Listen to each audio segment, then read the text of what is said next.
ñi ak jinne yi ana ci lan la leen woo daf leen woo ngir wommat leen jëmale leen ci borom bi yeesal li nga xamante ni moo fi jotoon a jib ñi ko jiitu woon liggéey ko kon su fekkente ni teew nañ fii gis wax ji rafet ji Seydina Issa bu suñu bàyyi Ablaye Thiaw wax léegi jibal baax yi nga xamante ni jóge na ci kër diine yi dañ ciy sukkandiku ngir wax ni ñun de ku am leneen na jël waaye li ñu am Sénégal doy nañu ndax li ko waral mooy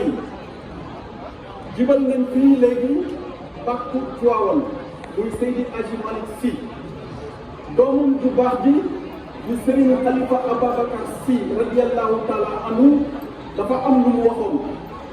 bu nit mësaan na ñëw ci moom ni ko àll de mat ka ñee mat mu ni aha kañ àll kañ mat naa ñee mat ndax àll ba ko amul waaye ñun ñii di Sénégal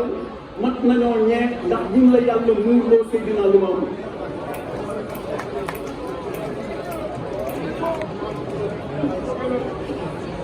kon loolu ñu teg suñu tànk suñu mat ñu baax ñu nampal ñu ci teg ci suñu tànk duñ ko teg di mukk ba tere ñu leen di fekk